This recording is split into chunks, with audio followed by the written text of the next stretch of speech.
नमस्कार, जय हिंद, जय भारत। मैं अभिषेक और आप देख रहे हैं हमारा YouTube channel Rudra IAS academy. दोस्तों, एक बार फिर से आप सभी का हमारे इस यूट्यूब चैनल पर हार्दिक स्वागत है। दोस्तों, आज के इस सेशन में, आज के इस वीडियो में हम सभी बात करेंगे सीयूईटी के अंतर्गत होने वाले हिंदू स्टडी, जो कि एमए हिंदू स्टडीज के कोर्स के नाम से जाना जाता है दोस्तों, उसके इस साल के क्वेश्चन पेपर की। जी हाँ दोस्तों, हम इसको विस्तार से डिस्कस करेंगे, इसको सॉल्व करेंगे और दोस्तों ये कुछ जानने का प्रयास करेंगे कि किस प्रकार का पेपर रहा, क्या कुछ पैटर्न रहता है, इन सभी चीजों को हम डिस्कस करेंगे। इसके पहले कि दोस्तों हम आज की यह वीडियो की शुरुआत करें, आप सभी से निवेदन है दोस्तों कि जल्दी से जाइए वीडियो को, यदि आपने अभी तक लाइक नहीं किया है तो वीडियो को लाइक कीजिए और चैनल पर नए हो दोस्तों तो चैनल को सब्सक्राइब भी जरूर कीजिएगा।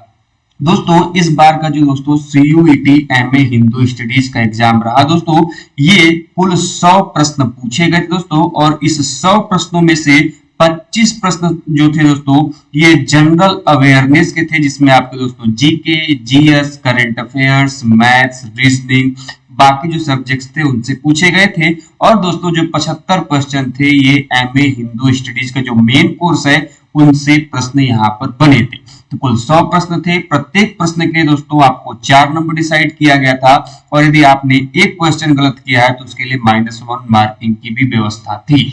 तो आपका जो कुल पेपर था वह 400 नंबर का था और इस 400 नंबर में से आपको जितने भी क्वेश्चंस आपने अटेम्प्ट किए हैं उसके लिए पर क्वेश्चन आपको 4 मार्क्स आपको मिलने वाले थे और गलत क्वेश्चन के लिए आपको -1 मार्क्स मिलने वाला था।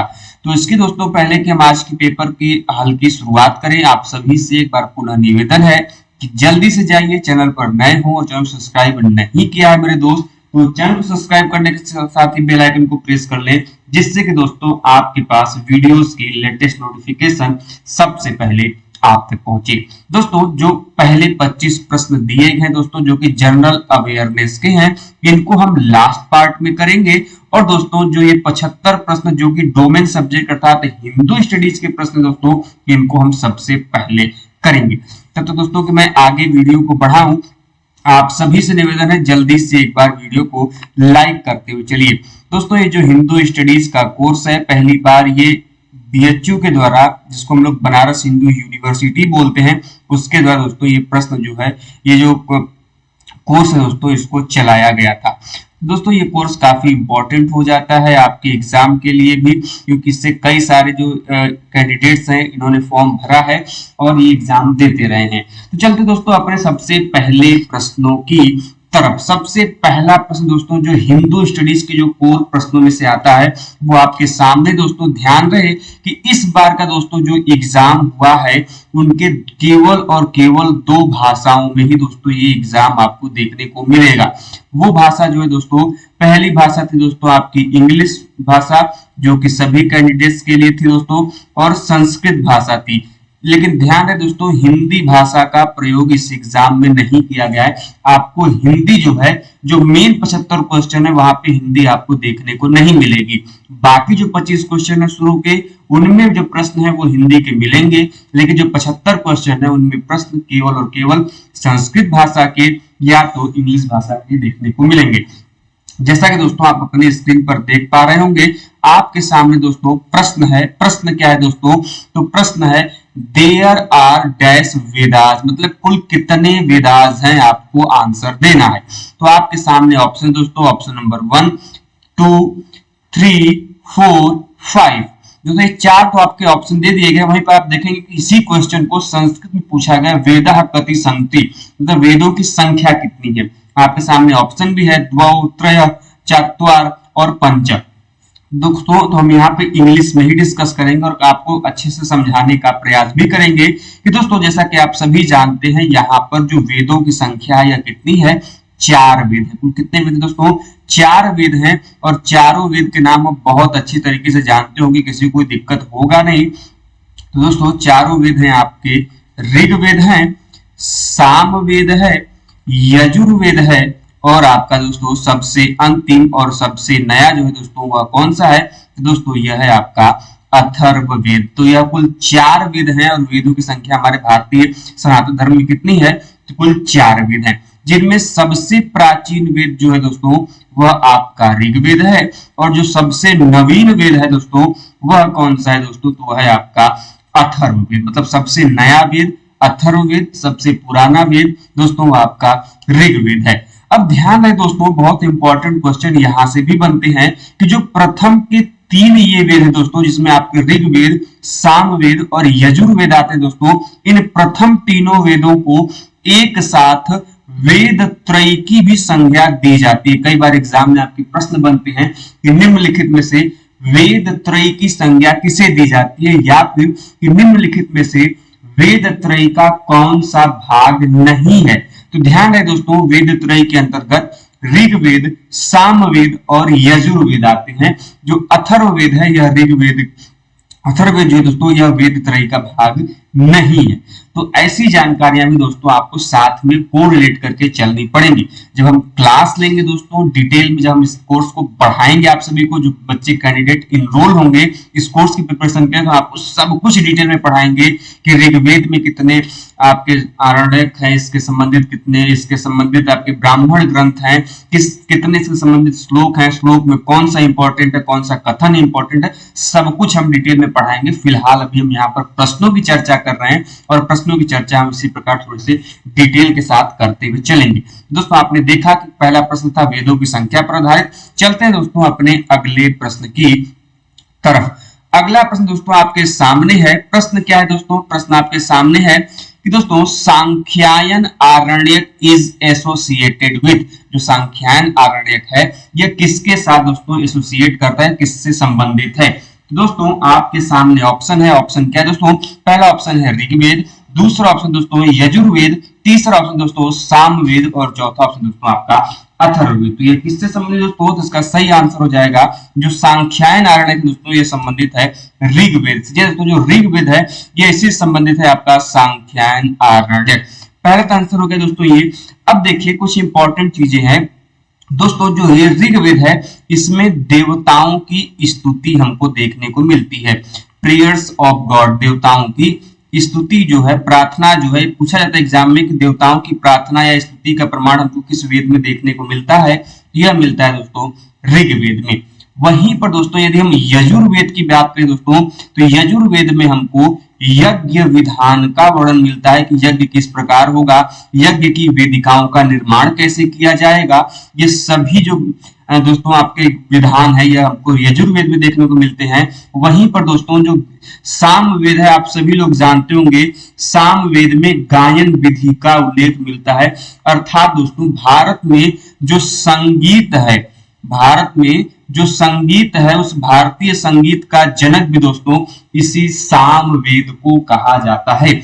आप लोगों ने शब्द सुना होगा सा रे गा मा पा गा नि सा, ये जो शब्द दोस्तों यह इसी सामवेद से उत्पत्ति हुई है, और इसी सामवेद को दोस्तों भारतीय संगीत का जनक भी कहा जाता है। तो जो सामवेद है यह गायन से संबंधित है। वहीं पर दोस्तों जो अथर्ववेद है यह सबसे लास्ट में जुड़ा, और इस अथर्ववेद में दोस्तों जादू हो गया, टोना हो गया, टोटका हो गया, तंत्र मंत्र हो गया, ये सभी चीजें हमको कहां पर देखने को मिलती है दोस्तों, तो यह मिलती है हमको अथर्ववेद में देखने को मिलती है। तो ये सभी प्रकार के प्रश्न आपके एग्जाम में बनते रहे हैं।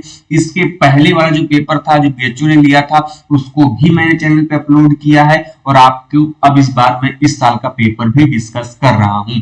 और दोस्तों यदि आप भी हमारे इस प्रोग्राम से जुड़ना चाहते हैं, पढ़ना चाहते हैं दोस्तों एमए हिंदू स्टडीज के प्रोग्राम में, तो दोस्तों आप हमारे चैनल के नंबर पर जो कि दोस्तों 9936344448 है दोस्तों, इस पर कॉल या मैसेज करके दोस्तों हमारे इस कोर्स की जानकारी ले सकते हैं। और दोस्तों बहुत ही कम मार्जिन दोस्तों, पैसे में बहुत ही कम मुद्रा में दोस्तों आप इस कोर्स को परचेज कर सकते हैं। चलते दोस्तों अगले प्रश्न की तरफ। अगला प्रश्न क्या है दोस्तों, तो अगला प्रश्न आपके सामने है। प्रश्न क्या है दोस्तों, वेदसु देवान संख्या वर्तते। दोस्तों तो प्रश्न ये है आपका दोस्तों कि दोस्तों वेदसु देवानाम संख्या वर्तते, या फिर दोस्तों यदि हम इसको इंग्लिश में पढ़ें दोस्तों तो इंग्लिश में दिया है how many devatas are there in Vedas, मतलब वेदों के अंतर्गत देवताओं की कुल संख्या कितनी बताई गई है। तो दोस्तों आपके सामने ऑप्शन है 31, 32, 33 या फिर 34? दोस्तों ये बहुत ही सिंपल सा क्वेश्चन है और इम्पोर्टेंट तो है ही। आप लोगों ने सुना होगा कि देवताओं जो वेदों में जो देवताओं की संख्या बताई गई, आप लोग कई बार सुने होंगे 33 करोड़ देवता। लेकिन ध्यान है दोस्तों, ये करोड़ नहीं है, यहाँ पर कोटि कहा गया है। कोटि का मतलब होता है प्रकार। ठीक है दोस्तों, तो वही प्रश्न यहाँ पर है कि how many devatas are in Vedas. दोस्तों कुल 33 प्रकार के दोस्तों जो देवता हैं उनकी जानकारी हमको वेदों से मिलती है। इसलिए इसका ऑप्शन नंबर जो सी होगा वह क्या हो जाएगा दोस्तों, वह बिल्कुल सही हो जाएगा। चलते दोस्तों अगले प्रश्न की तरफ। अगला प्रश्न क्या है दोस्तों, तो अगला प्रश्न आपके सामने दोस्तों कि तैत्तरीय उपनिषद इज एसोसिएटेड विथ। दोस्तों आप सभी जानते हैं जो दोस्तों उपनिषद हैं, ये उपनिषद भी किसी न किसी वेदों से संबंधित हैं। कई सारे उपनिषद दोस्तों जो कि एक दूसरे वेद से संबंधित हैं। उसी क्रम में दोस्तों ये जो तैत्तरीय उपनिषद है यह किससे संबंधित है? तो दोस्तों आपके सामने ऑप्शन है, यजुर्वेद से संबंधित है, कि रामायण से संबंधित है, कि महाभारत से संबंधित है, कि दोस्तों भागवत गीता से संबंधित है। ये किससे संबंधित दोस्तों, यह आपको बताना है। इसका सही आंसर हो जाएगा दोस्तों, यह संबंधित दोस्तों यजुर्वेद से। यह दोस्तों यजुर्वेद से संबंधित जो उपनिषद दोस्तों उसको किस नाम जानते हैं दोस्तों, हम लोग उसको तैत्तरीय उपनिषद से नाम से जानते हैं। और दोस्तों ये जो यजुर्वेद है हमने अभी बताया, इस यजुर्वेद में हमको किसकी जानकारी मिलती है दोस्तों, तो इस यजुर्वेद में हमको यज्ञ विधान अर्थात यज्ञ कैसे किया जाए इसकी जानकारी हमको देखने को मिलती है। इसके अलावा दोस्तों आप सभी लोग जानते हैं रामायण और महाभारत जो है दोस्तों यह भारत के महाकाव्य के रूप में जाने जाते हैं, जिसको हम लोग एपिक्स बोलते हैं। विश्व के सबसे बड़े महाकाव्यों के रूप में दोस्तों रामायण एवं महाभारत का जिक्र होता है। रामायण से संबंधित प्रश्न आपके एग्जाम में बनते हैं, महाभारत से संबंधित प्रश्न एग्जाम में बनते हैं, जिनकी चर्चा हम आगे जो फर्दर क्लास होगी उसमें हम ये डिटेल में करेंगे। एक प्रश्न भगवत गीता से कई बार पूछ आता है दोस्तों कि भगवत गीता जो है दोस्तों यह किस पुस्तक का अंश है, और जिस पुस्तक का अंश है वह किस खंड से संबंधित है, पर्व बोलते हैं उसको। तो दोस्तों ये जो भगवत गीता है, पहली बात तो यह महाभारत का एक अंश है। महाभारत दोस्तों जैसे हम लोग के किताब में बुक्स में चैप्टर होते हैं, पाठ होते हैं, महाभारत में उन पाठों को पर्व कहा गया है। और उसी क्रम में दोस्तों महाभारत में एक पर्व है जिसका नाम है दोस्तों भीष्म पर्व। जी हाँ दोस्तों, यह जो भगवत गीता है जिसको हम लोग गीता भी कहते हैं, यह इसी महाभारत के भीष्म पर्व का ही हिस्सा है। इंपॉर्टेंट है, ध्यान में रखिएगा।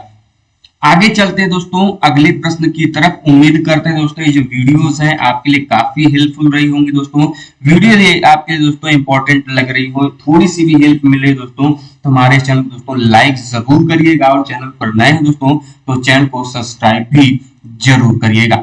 चलते हैं दोस्तों अगले प्रश्न की तरफ। अगला प्रश्न आपके सामने है कि विच इज द ब्राह्मण ऑफ अथर्ववेद। दोस्तों तो अथर्ववेद का ब्राह्मण ग्रंथ कौन सा है? दोस्तों हालांकि हमने अभी आपको कोई भी अलग से वीडियोस नहीं पढ़ाई है, लेकिन दोस्तों यदि आप चाहते हैं कि डिटेल में, देखिए सभी जो प्रश्न आपको अभी मैं बता रहा हूं ये बहुत ही मामूली से प्रश्न है, आपको देखते ही इसके उत्तर मालूम हो जाने चाहिए यदि आपने हमारी वीडियोस को देखा होगा। हमने बहुत ही डिटेल में माइंड मैप के थ्रू चार्ट मेथड से बहुत ही अच्छे तरीके से हमने आपको बताया था, जो कि वीडियोस आपके YouTube चैनल पे भी पड़ी हुई हैं। और जब हम क्लास लेंगे तो एक बार पुनः इसको डिस्कस आपसे करेंगे। दोस्तों आप सभी को पता होना चाहिए कि जो हमारे वेद हैं, इन चारों वेदों के दोस्तों अपने अलग अलग क्या है दोस्तों, कुल अपने अलग अलग ब्राह्मण ग्रंथ हैं। दोस्तों इन्हीं ब्राह्मणों ग्रंथ में से दोस्तों यजुर्वेद का, अथर्ववेद का, सामवेद का और ऋग्वेद का अपना अलग अलग ब्राह्मण ग्रंथ है। लेकिन आपसे दोस्तों यहाँ पर पूछा जा रहा है अथर्ववेद का ब्राह्मण ग्रंथ। तो दोस्तों आपके सामने ऑप्शन है, कौन सा भाई है? पहला ऑप्शन है ऐतरेय ब्राह्मण, दूसरा ऑप्शन है शतपथ ब्राह्मण, तीसरा ऑप्शन है तांड ब्राह्मण और चौथा ऑप्शन दोस्तों गोपथ ब्राह्मण। इसका सही आंसर क्या होगा? तो दोस्तों इसका सही आंसर होगा ऑप्शन नंबर डी अर्थात गोपथ ब्राह्मण। जब दोस्तों जो गोपथ ब्राह्मण है इसी को हम लोग किस के ब्राह्मण ग्रंथ के रूप में जानते हैं दोस्तों? तो इसको हम लोग अथर्ववेद के ब्राह्मण ग्रंथ के रूप में जानते हैं। जी दोस्तों, कई बार एग्जाम में यही प्रश्न घुमा के भी पूछ देगा कि एक तरफ वेद का नाम दे देगा और एक तरफ जो है दोस्तों आपके ब्राह्मण ग्रंथ का नाम देगा, फिर आपको मैचिंग कराना पड़ेगा। तो ध्यान रहे, आपको जब नाम याद रहेंगे संबंधित वेदों के तभी आप कर पाएंगे। अब बात आई दोस्तों अथर्ववेद की, तो मैंने कुछ देर पहले ही बताया दोस्तों, जो अथर्ववेद है यह भारत का सबसे नवीन वेद के रूप में जाना जाता है, सबसे नया वेद के रूप में जाना जाता है, पहली चीज।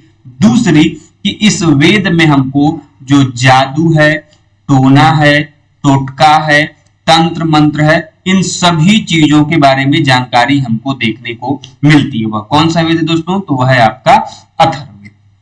अथर्व ऋषि के द्वारा दोस्तों इसको रचित होने के कारण इसको हम लोग अथर्ववेद के रूप में जानते हैं। अगले प्रश्न की तरफ चलते हैं दोस्तों। अगला प्रश्न क्या है दोस्तों? तो अगला प्रश्न आपके सामने है। ठीक दोस्तों, सायणाचार्य वाज स्कॉलर ऑफ, हमने ये प्रश्न आपके एग्जाम के लिए जो पिछली वीडियोस हमने पिछले साल जो हमने क्लासेस ली थी बच्चों की, बहुत सारे क्वेश्चंस आपके फंसे हुए, सभी प्रश्न हमने क्लास में बताया था। तो जो सायणाचार्य हैं यह किस के प्रसिद्ध स्कॉलर हैं ये आपको बताना है। तो आपके सामने ऑप्शन है, ये वैदिक सेक्ट के, वैदिक संप्रदाय के ये स्कॉलर हैं, प्रमुख विद्वान हैं। दूसरा ऑप्शन है पुराणिक से मतलब पुराण संप्रदाय के ये वैदिक स्कॉलर हैं, या फिर ये तंत्र संप्रदाय के स्कॉलर हैं, या फिर ये वेदांत संप्रदाय के स्कॉलर हैं। ये किसके स्कॉलर हैं? ये बहुत इंपॉर्टेंट मसला हो जाता है सायणाचार्य के संबंध में। तो दोस्तों इसका सही आंसर क्या हो जाएगा दोस्तों? तो इसका सही आंसर हो जाएगा ऑप्शन नंबर ए, अर्थात वैदिक संप्रदाय। जी दोस्तों, ये जो सायणाचार्य हैं यह किससे संबंधित प्रमुख विद्वान दोस्तों? तो यह संबंधित है आपके वैदिक संप्रदाय से। ध्यान रखिएगा, कई बार आपके एग्जाम में जो प्रश्न है ये प्रमुख विद्वानों से पूछे जाते हैं कि संबंधित जो विद्वान है यह किस से संबंधित है दोस्तों? तो यह आपके वैदिक संप्रदाय से संबंधित है। अगला प्रश्न दोस्तों आपके सामने प्रश्न क्या है कि how many parts are there in Vedas, मतलब वेदों के अंतर्गत जो है कितने पार्ट्स हैं, कितने भाग हैं, कितने अंग हैं, ये आपको बताने हैं। दोस्तों इसका सही आंसर आपके सामने दिया हुआ है, आपको बताने हैं। तो आपके सामने ऑप्शन दोस्तों 6 मतलब 6, दूसरा ऑप्शन है 10 अर्थात 10, तीसरा ऑप्शन है 100 अर्थात 100 और चौथा ऑप्शन दोस्तों 1000 अर्थात 1000। तो दोस्तों इसका सही आंसर क्या हो जाएगा दोस्तों? इसका सही आंसर हो जाएगा ऑप्शन नंबर ए अर्थात 6। अब देखिए यहां पर प्रश्न क्या पूछा है कि वेदों को कितने भागों में बांटा गया, वेद के कितने भाग हैं? तो कुल 6 हैं। ठीक है दोस्तों, ध्यान रखिएगा 6 भाग हैं, इसलिए इसका ऑप्शन नंबर जो ए है वह क्या हो जाएगा? सही हो जाएगा। चलते हैं दोस्तों अगले प्रश्नों की तरफ। प्रश्न क्या है दोस्तों? तो प्रश्न आपके सामने है कि हाउ मेनी फिलोसफीज आर थेइस्टिक, मतलब आस्तिक जो दर्शन है इसके कितने दर्शन बताए गए? आस्तिक को लेके, दर्शन को लेके कुल कितने दर्शन की संख्या की वर्णन किए जाते हैं? ध्यान है दोस्तों, 2 प्रकार के दर्शन होते हैं। आस्तिक जो कि ईश्वर में विश्वास रखने वाले दर्शन समझ होते हैं, कि ईश्वर की सत्ता में बिलीव करते हैं कि ईश्वर होते हैं। और दूसरा होता है दोस्तों नास्तिक दर्शन, जो कि ईश्वरीय सत्ता में विश्वास नहीं रखते हैं, उसको नास्तिक दर्शन बोलते हैं। तो ये जो आस्तिक दर्शन है, जो फिलोसफीज और थेइस्टिक जो है वो उसके कितने रूपों में बांटा गया है? तो दोस्तों आपके सामने ऑप्शन है, option number 1 3, option number 2 4, option number 3 5, option number D 6। तो इसका सही आंसर क्या हो जाएगा दोस्तों? तो आपके सामने आंसर होगा इसका ऑप्शन नंबर डी अर्थात 6। ये दोस्तों जो आस्तिक दर्शन है इसमें जो दर्शनों की संख्या बताई गई है, कितने बताए गए दोस्तों? तो कुल 6 दर्शन बताए गए, जिसको हम लोग षड दर्शन के रूप में भी जानते हैं। षड दर्शन के रूप में भी जानते हैं। जब हम आगे पढ़ाएंगे इसकी चर्चा हम आपसे डिटेल में करेंगे। आगे चलते हैं दोस्तों अगले प्रश्न की तरफ। अगला प्रश्न आपके सामने है। प्रश्न क्या है दोस्तों कि which of the following maharshis is author of Sankhya Sutra. दोस्तों जो सांख्य सूत्र है इससे संबंधित महर्षि कौन है? दोस्तों आपके सामने ऑप्शन है, हमने आपको सांख्य सूत्र की जो चीजें हैं, हमने आपको पिछली जो वीडियोस थी, जो क्लासेस थी, उसमें हमने आपको बताई थी। तो सांख्य सूत्र से संबंधित जो इसके ऑथर है कौन दोस्तों, तो आपके सामने ऑप्शन है कपिल मुनि, दूसरा है दोस्तों आपका पंचशिखाचार्य, तीसरा ऑप्शन दोस्तों असूरी, और चौथा ऑप्शन दोस्तों ईश्वर कृष्णा। दोस्तों इसका सही आंसर क्या होगा दोस्तों, इसका सही आंसर होगा कपिल मुनि। जी हाँ दोस्तों, हमने आपको बहुत ही डिटेल में जो 6 दर्शन पढ़ाए थे, 6 दर्शन पढ़ाए थे, जिसमें आपका योग दर्शन था, सांख्य दर्शन था, न्याय दर्शन था, जो सभी चीजें हमने आपको वहां पर पढ़ाई थी। और उसी क्रम में बताया था दोस्तों कि जो सांख्य दर्शन है, जो सांख्य सूत्र है, यह कपिल मुनि के द्वारा रचित दोस्तों, इसलिए इसका ऑप्शन नंबर जो ए है वो क्या हो जाएगा, सही हो जाएगा। चलते हैं दोस्तों अगले और आज के इस छोटे से एपिसोड के अंतिम प्रश्न में। बाकी हम लोग दोस्तों अलग अलग वीडियोस के माध्यम से ऐसे ही चर्चा करते रहेंगे।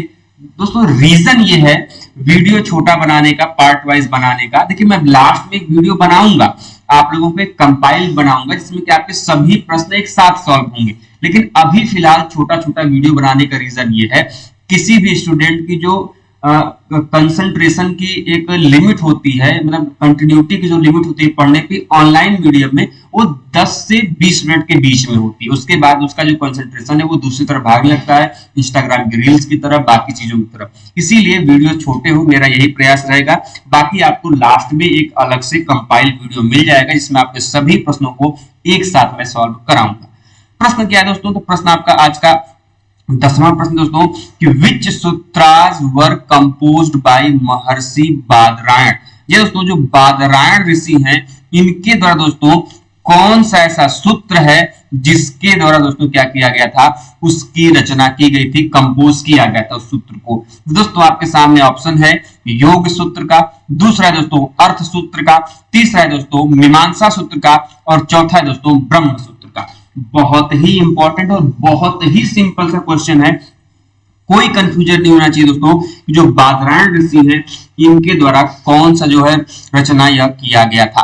तो दोस्तों इसका सही आंसर हो जाएगा ऑप्शन नंबर डी, अर्थात ब्रह्म सूत्र। दोस्तों जो ब्रह्म सूत्र है इसके द्वारा ही, बादरायण ऋषि के द्वारा ही इसको कंपोज किया गया था, इसका निर्माण किया गया था। तो उम्मीद करते हैं दोस्तों आज की जो छोटा सा सेशन रहा है आपके लिए इंपॉर्टेंट रहा है। दोस्तों यदि आपका कोई क्वेरी है, कोई प्रश्न है, कोई डाउट है, किसी भी प्रकार की समस्या है दोस्तों इस कोर्स को लेके, दोस्तों हमें जरूर सूचित कीजिएगा, कमेंट बॉक्स के माध्यम से जरूर बताइएगा। आप सभी के कमेंट का इंतजार में बहुत ही बेसब्री से रहता है। दोस्तों इसी प्रकार के इंपॉर्टेंट वीडियोस और इंफॉर्मेशन साथ मिलते हैं नेक्स्ट वीडियो में। तब तक के लिए स्वस्थ रहिए, मस्त रहिए। जय हिंद, जय भारत, हर हर महादेव।